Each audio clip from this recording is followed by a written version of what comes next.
Assalamualaikum warahmatullahi wabarakatuh. Baiklah, kami dari kelompok 7 akan mempresentasikan hasil diskusi kami yang berjudul yaitu klasis Dicotyledonae, subklasis Monoclamidae, dan perbedaannya. Sebelum itu, saya akan memperkenalkan dulu. Yang pertama, saya sendiri, Novia Mardatila, NIM 19010026 sebagai moderator dan menjadi pemateri pertama. Selanjutnya, Romi Firmansyah, NIM 19010062 menjadi pemateri kedua. Selanjutnya, Dea Rahmi Syakbani, NIM 19010027 menjadi pemateri ketiga, dan Deza Dwi Indriani, NIM 19010025 menjadi pemateri keempat. Baiklah, tanpa memperpanjang waktu, saya sebagai pemateri pertama akan menjelaskan tentang klasis Dicotyledon. Kelompok tumbuhan pada klasis ini mempunyai lembaga dengan dua daun lembaga atau berkeping dua, dan ujung akar serta pucuk lembaga yang tidak mempunyai pelindung yang khusus. Akar lembaga tumbuh terus menjadi akar pokok atau akar tunggang yang bercabang-cabang dan membentuk sistem akar tunggang. Batang berbentuk kerucut, panjang, biasanya bercabang-cabang dengan ruas-ruas dan buku-buku yang tidak jelas. Baik batang maupun akar mempunyai kambium sehingga dapat tumbuh membesar. Selanjutnya yang kedua yaitu subklasis Monoclamidae atau Apetalae. Monoclamidae, Dilipetalae, dan Sympetalae merupakan subklasis dari klasis Dicotyledonae. Ketiganya pun dikelompokkan pasti juga karena dasar yang berbeda-beda, sehingga jelas bahwa ketiganya pasti memiliki perbedaan yang spesifik. Sementara Dilipetalae merupakan kelompok tumbuhan dengan habitus beruang tersemak, perdu, dan pohon, mempunyai hiasan bunga ganda. Kelompok dengan mahkota dapat dibedakan dengan jelas. Untuk poin ketiga itu perbedaan Dicotyledonae dengan Monocotyledonae.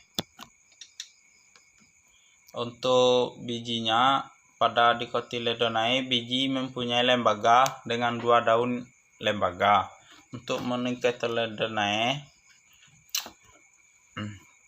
biji mempunyai lembaga dengan satu daun lembaga yang mengalami metamorfosis menjadi alat hisap makanan dari endoperm menjadi lembaga. Untuk biji Dicotyledonae pada waktu berkecambah membelah menjadi dua bagian. Pada Monocotyledonae pada waktu berkecambah biji tidak membelah. Pada perkecambahan atau lembaga, akar lembaga tumbuh terus menjadi akar tunggang yang bercabang-cabang dan akhirnya membentuk sistem akar tunggang. Pada akar Monocotyledonae, pada perkecambahan Monocotyledonae, akar lembaga kemudian mati disusul dengan pembentukan akar-akar yang kurang lebih sama besar dengan keseluruhannya, membentuk sistem akar serabut. Perkecambahan pada Dicotyledonae, ujung akar lembaga dan ujung pucuk lembaga tidak mempunyai perlindungan yang khusus. Ujung akar lembaga dilindungi oleh pada Monocotyledonae, ujung akar lembaga dilindungi oleh coleoriza, ujung pucuk lembaga dilindungi oleh kleoptil. Pada batang Dicotyledonae, batang pada pangkal ke ujung seperti kerucut panjang, bercabang-cabang, buku-buku dan ruas tidak jelas. Pada Monocotyledonae, batang dan pangkal ke ujung hampir sama besar, tidak bercabang-cabang, berbuku-buku dan ruas-ruas batang tampak jelas. Pada daun, pada Dicotyledonae, daun tunggal dan majemuk, seringkali disertai daun penumpu, jarang mempunyai upih. Pada Monocotyledonae, daun tunggal berupih, kadang-kadang mempunyai lidah-lidah yang dianggap sebagai sistem morfosisnya daun penumpu. Dicotyledonae, daun duduknya tersebar atau berkarang, tulang daun menjadi dan menyirip. Pada cabang sering terdapat dua daun pertama yang duduk berhadapan dan terletak tegak terus pada bidang median. Pada Monocotyledonae, di daun duduknya berseling atau merupakan roset. Tulang daun sejajar atau melengkung. Pada cabang daun pertama hanya satu terletak dalam ketiak cabang di dalam bidang median. Untuk pada bagian bunga, pada Dicotyledonae, bagian-bagian bunga terbilang 2, 4, atau 5, diameter tramer atau pentamer. Pada Monocotyledonae, bagian-bagian bunga berbilang 3 atau trimer. Untuk anatomi, pada Dicotyledonae, baik akar maupun batang mempunyai kambium sehingga dapat tumbuh membesar atau pertumbuhan sekunder. Pada Monocotyledonae, batang maupun akar tidak mempunyai kambium. Baiklah, di sini saya akan melanjutkan materi selanjutnya, yaitu ordo Verticillidae. Ordo ini hanya memiliki satu familia, yaitu Casuarinaceae, dengan ciri-cirinya sebagai berikut: batang berkayu berupa pohon, habitat menyerupai Coniferae, cabang-cabang muda berwarna hijau, jelas berbuku-buku dengan daun yang amat tereduksi menjadi seperti selaput kecil dan tersusun berkarang, bunga uniseksual dan penyerbukan anemogami. Yang kedua yaitu ordo Piperales. Kelompok ini memiliki ciri-ciri sebagai berikut: ternak atau perdu, jarang berkayu, tegak lurus atau memanjat dengan akar pelekat. Daun tunggal mempunyai stipula adnante yang terlihat menyerupai pelepah pada daun. Bunga kadang-kadang tidak mempunyai tangkai daun. Bunga majemuk mempunyai braktea pada setiap daun dan tersusun pada spadix atau benang sari 1-10.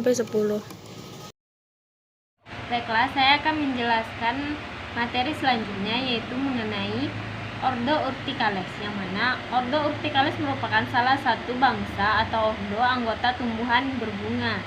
Ordo ini meliputi ternak, semak-semak, maupun pohon-pohon dengan kebanyakan daun-daun tunggal yang tersebar dan mempunyai daun penumpu. Bunga kebanyakan berkelamin tunggal, tersusun dalam bunga majemuk terbatas, biasanya kecil-kecil. Actinomorph dengan tenda bunga yang berwarna hijau, penyerbukan secara anemogami, pembuahan kalazogami, atau bentuk-bentuk peralihan ke porogami.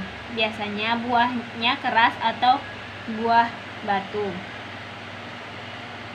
Selanjutnya yaitu manfaat dari spesies ordo Monocotyledon atau Apetalae. Yaitunya yang pertama, manfaat ordo dari Verticillatae. Yang pertama yaitu contoh dari tanamannya Casuarina equisetifolia sebagai kayu bakar dan arang, tanaman hias, bahan pulp, dan reklamasi tepian pantai. Yang selanjutnya, yang kedua yaitu manfaat dari ordo Piperales, yang mana terdapat contoh tumbuhannya seperti Piper Betterel, di mana sebagai obat terutama untuk demam, luka, serta infeksi pada mata. Yang ketiga yaitu manfaat dari ordo Urticales, di mana ordo ini memiliki contoh tumbuhan Ficus benjamina, yang mana dimanfaatkan untuk menciptakan udara segar, membuat suasana menjadi lebih teduh, mencegah penyakit bronkitis, serta mengobati peradangan usus. Baiklah, sekian hasil diskusi dari kelompok kami. Mohon maaf jika ada salah. Assalamualaikum warahmatullahi wabarakatuh.